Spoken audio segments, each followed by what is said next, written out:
नमस्कार दोस्तों, ग्लोबल ज्ञान यूट्यूब चैनल पर आप सभी का एक बार फिर से बहुत बहुत स्वागत है। तो रिवीजन टेस्ट कक्षा 10वीं के हम हिंदी विषय के प्रश्नों के उत्तर जान रहे थे। तो अब इसमें हम बचे हुए प्रश्नों के उत्तर जानेंगे। तो यहाँ पर दोस्तों ये आपके प्रश्न पत्र के हिसाब से 13वां प्रश्न है। तो 13वें प्रश्न से हमको उत्तर, इससे पहले के हम सभी प्रश्नों के उत्तर मैं आपको बता चुका हूँ। तो प्रश्न क्रमांक 13 से अब हम उत्तर जानेंगे। तो आपका प्रश्न क्रमांक जो 13 है वह भारतीय चिकित्सा विज्ञान का स्वर्ण युग किसे कहा जाता है और क्यों। तो इसका जो आंसर है, ईसा से 600 वर्ष पूर्व और सन 1000 ईस्वी तक का समय भारतीय चिकित्सा विज्ञान का स्वर्ण युग कहा जाता है। अत्रेय, जीवक, चरक, वाग्भट आदि यशस्वी चिकित्सा शास्त्रियों ने इसी मध्य भारत की पावन भूमि पर जन्म लिया। इस समय में काशी के अतिरिक्त नालंदा, तक्षशिला जैसे प्राचीन विश्वविद्यालयों ने विश्वविख्यात शिक्षाविद और चिकित्सा विज्ञानी पैदा किए। इस समय चिकित्सा विज्ञान पूर्णतः विकसित था। असाध्य रोगों की चिकित्सा इस समय के चिकित्सक करते थे। उनके द्वारा रचित ग्रंथ आज भी चिकित्सा विज्ञान की अमूल धरोहर है। तो ये आपका आंसर है 13वां प्रश्न का। अगला प्रश्न देखें, निम्नलिखित शब्दों का समास विग्रह कर समास का नाम लिखिए। तो देखिए, पहला है आपका भरसक।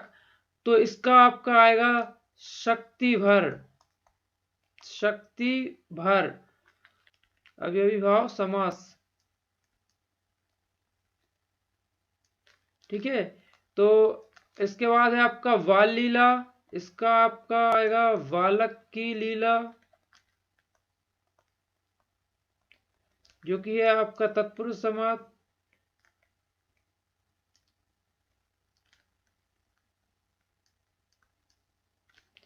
तत्पुरुष समास। अगला है चिंता मुक्त।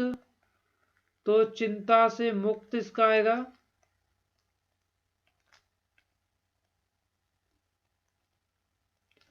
यह है बालक की लीला और चिंता से मुक्त। तो यहाँ ये भी है दोस्तों आपका तत्पुरुष समास होगा। ठीक है। अगला प्रश्न देखते हैं, अतिशयोक्ति अलंकार की परिभाषा उदाहरण सहित बताना है आपको। तो देखिए, अतिशयोक्ति अलंकार की पहली परिभाषा देखते हैं। तो जहां लोक की मर्यादा को पार करके किसी वस्तु का अत्यंत बड़ा चढ़ाकर वर्णन किया जाए, वह अतिशयोक्ति अलंकार होता है। इसका उदाहरण देखें, पत्रा ही तिथि पाइये व घर के चहुपास, नित्य प्रति पुण्यो ही रहत आनन ओप उजास। तो इसका स्पष्टीकरण करके बताया गया है, जहां नायिका के मुख की क्रांति का अतिशय बड़ा चढ़ाकर वर्णन किया गया है। ठीक है। तो अगला प्रश्न देखेंगे, महाकवि सूरदास अथवा गोस्वामी तुलसीदास की काव्यगत विशेषताएं निम्नलिखित बिंदुओं के आधार पर आपको बताना है। सबसे पहले दो रचनाएं तो देख लेते हैं। रचनाएं क्या है सूरदास की? 24 रचनाएं देखिए इनकी मानी जाती, परंतु प्रमाणित रूप से सूर की निम्नलिखित 3 रचनाएं ही उपलब्ध हैं। तो कौन कौन सी आप रचनाएं इसमें लिख सकते हैं दो रचनाओं के रूप में? एक तो आप यहाँ पर लिख सकते हैं, देखिए सुर सारावली, सुर सारावली, और आप यहां से लिख सकते हैं सुर सागर। ये दो रचनाएं आप लिख सकते हैं यहां से। एक तो है सुर सारावली और एक है सुर सागर। ठीक है। इसके आगे हमसे पूछा गया है भाव पक्ष। तो भाव पक्ष में आप देखेंगे, भाव पक्ष, कृष्ण लीलाओं के अमर गायक सूरदास के भाव में भक्ति, वात्सल्य एवं श्रृंगार की त्रिवेणी प्रवाहित है। उन्होंने वात्सल्य का कोना कोना झांका है तथा सगुण कृष्ण भक्ति का आवमन्य अंकन किया है।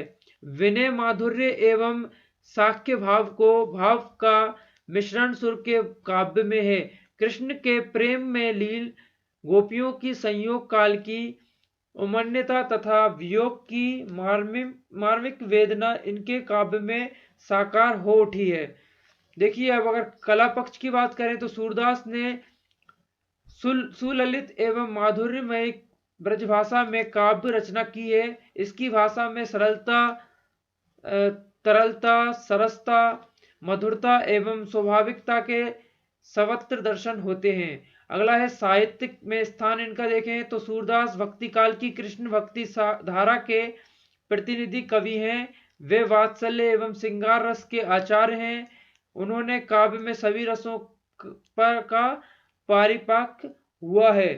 तो आप इस तरीके से दोस्तों इनका भाव पक्ष लिख सकते हैं। आप इसका स्क्रीनशॉट ले लें, आपको काफी इसे उतारने में दोस्तों काफी ज्यादा समय लग सकता है। तो आप इसका स्क्रीनशॉट ले लें या फिर वीडियो को पॉज करके आप अपनी कॉपी में इसका आंसर लिख सकते हैं। देखिए इसके बाद अगला प्रश्न है, हजारी प्रसाद द्विवेदी अथवा रामकृष्ण बेनी कन्हैयालाल मिश्र का साहित्य परिचय निम्नलिखित बिंदुओं के आधार पर आपको लिखना है। तो दो रचनाएं आपको बतानी है, भाषा और उनकी शैली बताना है आपको। तो हम यहाँ पर राम वृक्ष वेनी कन्हैयालाल मिश्र का साहित्य परिचय और इन बिंदुओं के आधार पर समझेंगे। तो देखिए दो रचनाएं इनकी पूछी गई हैं, तो आप लिखेंगे लाल तारा और दूसरी आप लिख सकते हैं माटी की मूरतें। माटी की मूरतें। अब इसकी भाषा पूछी गई है, तो बेनीपुरी जी की भाषा के जादूगर कहे जाते हैं। आपकी भाषा सरल शुद्ध साहित्य तथा विषयानुकूल खड़ी बोली है। उन्होंने तत्सम देशज विदेशज सभी प्रकार के शब्दों का प्रयोग किया है। बेनीपुरी जी की भाषा में विम्ब विधायकता का गुण विद्यमान है। बेनीपुरी जी की भाषा में क्रियाओं का अभाव है। वाक्य छोटे छोटे हैं। भाषा में ओज गुण है भी विद्यमान है। आपने ध्वन्यात्मक शब्दों का प्रयोग बड़ी कुशलता से किया है। शब्दों के लाक्षणिक एवं व्यंग्यात्मक प्रयोग ने भाषा को गंभीरता प्रदान की है। अलंकार भाषा के सौंदर्य को बढ़ाने में सहायक हुए हैं। लोकायुक्त एवं मुहावरों के प्रयोग से भाषा में सजीवता आ गई है। इनकी शैली की अगर बात करें तो शब्द शिल्पी राम वृक्ष बेनीपुरी की शैली का चमत्कार उनकी रचनाओं में देखा जा सकता है। उनकी शैली में प्रमुख रूप से इस प्रकार है। तो आगे हम देखते हैं इनका साहित्य में स्थान अगर देखें दोस्तों, ये जो है दो रचनाएं अगर आपको देखी चाहिए मैंने तो जो हजारी प्रसाद द्विवेदी की, तो ये है अगर आप ये वाला करना चाहें। लेकिन इसका जो दो भाषा और शैली मैंने दोस्तों इस वीडियो में शामिल नहीं किया है, क्योंकि हम राम वृक्ष बेनीपुरी के बारे में बात कर रहे हैं। लेकिन अगर आप चाहें हजारी प्रसाद द्विवेदी के बारे में, तो ये दो रचनाएं उनके लिए आप ले सकते हैं। ठीक है। अब देखिए साहित्य में स्थान, स्वतंत्रता सेनानी राम वृक्ष बेनीपुरी हिंदी साहित्य की महान विभूति हैं। आपके गद्य में गहन अनुभूतियों और उत्कृष्ट कल्पनाओं की श्रेष्ठ झांकियां मिलती हैं। महान निबंधकार, सशक्त रेखा चित्रकार, प्रवुक्त आलोचक, श्रेष्ठ नाटक शिल्पी, उपन्यासकार राम वृक्ष बेनीपुरी का हिंदी साहित्य में मूर्धन्य स्थान है। तो चलिए अगला प्रश्न देखेंगे हम। तो दोस्तों अभी यहाँ पर मैंने इतने ही प्रश्न लिए हैं। इसके बाद के जो प्रश्न रहेंगे मैं अगली वीडियो में सारे कवर करके आपको वीडियो उपलब्ध करा दूंगा। तो फिलहाल के लिए दोस्तों वीडियो में इतना ही। अगर वीडियो अच्छी लगी हो तो इसे लाइक जरूर करिएगा, शेयर करिएगा, साथ ही साथ चैनल को सब्सक्राइब करें, इससे आने वाली महत्वपूर्ण वीडियो आपको मिलती रहे और समय पर आपकी जो रिवीजन टेस्ट है उनके आंसर आपको प्राप्त होते रहे। वीडियो देखने के लिए आपका बहुत बहुत धन्यवाद।